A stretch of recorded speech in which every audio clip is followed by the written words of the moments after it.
Welcome to this week's video. This is the week of February 1st, recording on Thursday, February 4th, 2021. So at this time of the year, we are working on our operating budget and our capital budget for the coming year. At the moment, we're working on the operating or the omnibus budget for fiscal year 2022, which begins on July 1st of this year, 2021.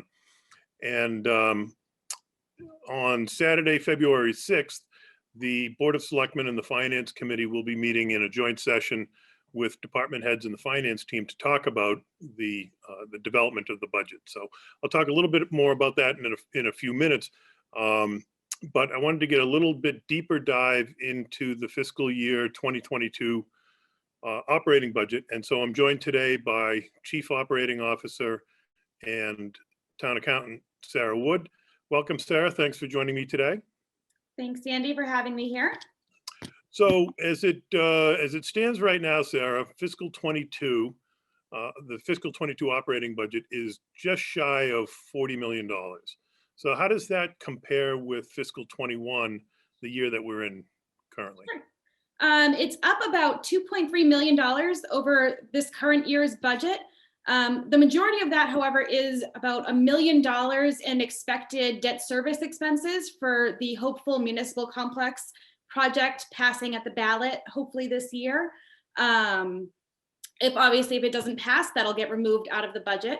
The remaining $1.3 million increase is mostly in education, which is, the Tri-Town School District, as well as our regional schools. And then the other kind of increase that we see, which is typical, is in what we call as our unclassified categories, which are our health insurance, retirement, and our property and liability insurance, which kind of make up the big changes from this current year's budget into next year's budget. Okay, so you touched a little bit on education and unclassified. What are the major cost centers in the operating budget? Sure. There's general government, which is usually our town hall operations. There's public safety, which is police, fire, as well as inspectional services. DPW, which is made up of our highway division, as well as the transfer station and snow and ice divisions.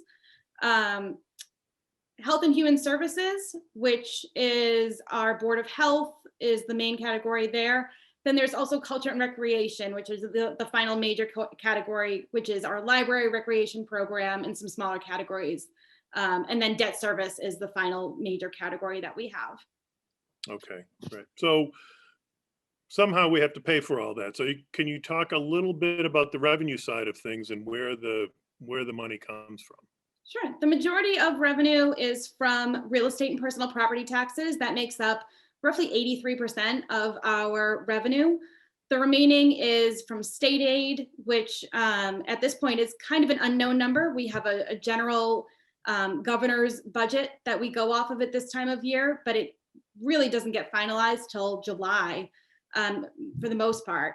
And then the other categories are our local aid, which is revenues that we can raise on our own, which is we consider it to be our motor vehicle excise, as well as rooms excise, hotel, licenses, permits, transfer station stickers, and things of that nature. So in terms of local receipts, specifically the last category you mentioned, can you talk a little about how COVID has affected some of those receipt categories? Sure. Some of them, COVID has actually decimated our revenues. We're down in some categories over 80% from this time last year, or from December 31st last year to December 31st of this year. The biggest hit has been in our rooms excise tax that we get primarily just from the DoubleTree Hotel. We receive a portion of hotel tax from there. The other half goes to the town of Danvers. And because nobody is staying at hotels or conferences, that revenue is down over 85% over last year. Meals interest is also down over last year. However, it still is performing relatively okay compared to what we have budgeted, which makes us feel pretty good about our budgeted numbers, and that we're the cuts that we did last year at the June town, or to get us to the June 24th town meeting numbers, were relatively on point. So keeping with that trend for this year, we should be good. Other than that, oh, the other point that I wanted to make with our local aid is also interest on our deposits, just interest that we have on money that we have in the bank. Those are down 86% from this time last year, which I thought was kind of surprising, since it really is just interest income, that we don't really invest too much of it or anything like that. But just because interest rates are down so much, which is great for borrowing, but it's not so great if you have money in the bank that you want to earn some interest on. So how do we make up for those, particularly in the local receipt categories? How do we make up for the lodging excise and the interest income that are down from prior years? Well, unfortunately, Andy, there really is no easy way of doing that, since it is all money that we raise based on fees that we assess to, our permit fees, our, local departmental fees and things of that nature would be the only categories that really we have any control over to make changes. And as you know, and as some of the public may know, we also this year did give a break to a lot of our liquor licenses this year. We gave a discount on some of those. So there's things that we can do to help mitigate for the town residents, but not so much for the budget. What ends up happening is that we just aim to have our real estate taxes be collected in a timely manner. Our motor vehicle excise usually has good collection rates as well. So we just kind of hope and that our budgets are done accurately, so that we don't have these big deficits in the budget. And luckily it does look like so far our budgets have been okay so far.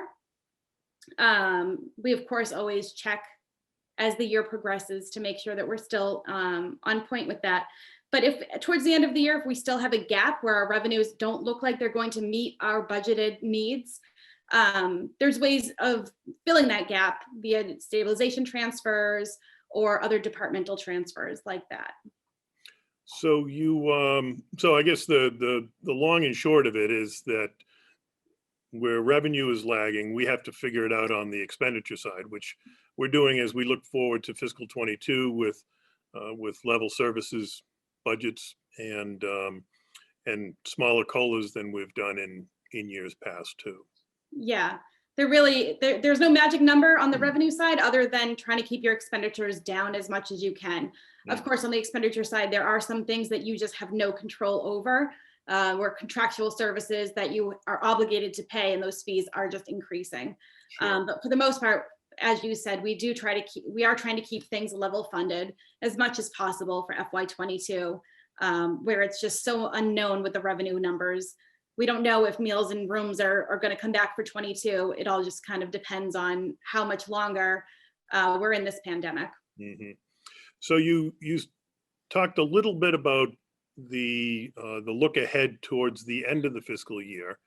Can you talk about in general or in specific what you do during the course of the year to make sure that we're on track, that we're bringing in the amount of revenue that we projected that we would bring in, and that we're not overspending what we've appropriated? Sure. On a monthly basis, the accounting office prints out what's called year-to-date budget reports that get submitted to every department in town to make sure that their budgets are accurate for what should have been accounted for, and that everything that they think that they've spent is being spent in the right spot. And then I also get a printout of it, and I look at it on a monthly basis and kind of do the calculation of what's 1/12 of that budget, which is roughly about 8.33%. And that's what I expect to see either spent or brought in every quarter or every month in order to make sure that we're on track. And then on a quarterly basis, I do a quarterly report for the Finance Committee and the Board of Selectmen. And that goes into a little bit more deep dive into all the revenues and expenditures and all the categories. And I kind of, at that point, look and see if we're off at all, does it make sense that there was more expenditures in the beginning of the year, or if there's a lack of expenditures. Same with revenues. It doesn't, like motor vehicle excise is always a good example where we don't commit anything until January. So revenues are going to be fairly low all the way through the first half of the fiscal year. So it all just kind of goes into how much do you know about what typically happens in town to see if it's trending in the right direction. Okay. And so the quarterly report, I'm glad you brought that up. You'll be presenting that on Saturday to the Finance Committee and the Board of Selectmen, the halfway point, essentially, the Q2 report. That will show where we are. The motor vehicle excise is a good one that you mentioned, comes in mostly in the second half of the year. And then on the expenditure side, there are a couple of things that we pay up front, which benefit us because we pay a reduced assessment in insurances and retirement. So, so those are a couple of things, and that Q2 report will be online. So anybody that wants to see that can look at that. But as you're looking at it, it makes sense when you understand how what the payment schedules are, what the revenue schedules are. So, okay. Sarah, thanks for joining me today and giving everybody a look into the fiscal 22 operating budget as we get into the development of that. This will be something that that will evolve over the coming months. We sort of start with version 1 on Saturday, and we'll go through a couple of more versions of this as the winter and spring unfold. So thanks for joining me today, Sarah. You're welcome. Thanks for having me, Andy. Thanks. So as I mentioned at the top, on Saturday, February 6th, 2021, the first of 2 budget summits will take place. The Board of Selectmen and the Finance Committee, along with the finance team and department heads, will meet to review spending requests for the coming year, fiscal year 2022, which begins on July 1. So the meeting on Saturday starts at 8:30 a.m. This year it will take place via Zoom. Usually takes place at the Fuller Meadow School in person, but for obvious reasons that can't happen this year. The Zoom link is available on the agenda that can be viewed on the town's website at www.middletonma.gov. So please join us on Saturday so you can get another view or a better view into how the budget evolves. You'll see, again, the Board of Selectmen and the Finance Committee, Sarah Wood, who was on earlier, and others as we go through this and peel back the layers of the budget, as well as talk about where we are in the current year, roughly halfway through the current year. So today I'm going to share a quote from G.K. Chesterton. Chesterton was a prolific British writer, wrote in virtually every medium, newspapers, novels, plays, you name it. And he was a writer in the first 3 or 4 decades of the 20th century. And his quote goes like this: "To have a right to do a thing is not at all the same as to be right in doing it." And I like that. I like that. So I hope today's video on the operating budget was helpful and informative. Please email me any topics that you'd like to see us discuss, or anybody else that you would like to see brought into these videos and highlighted.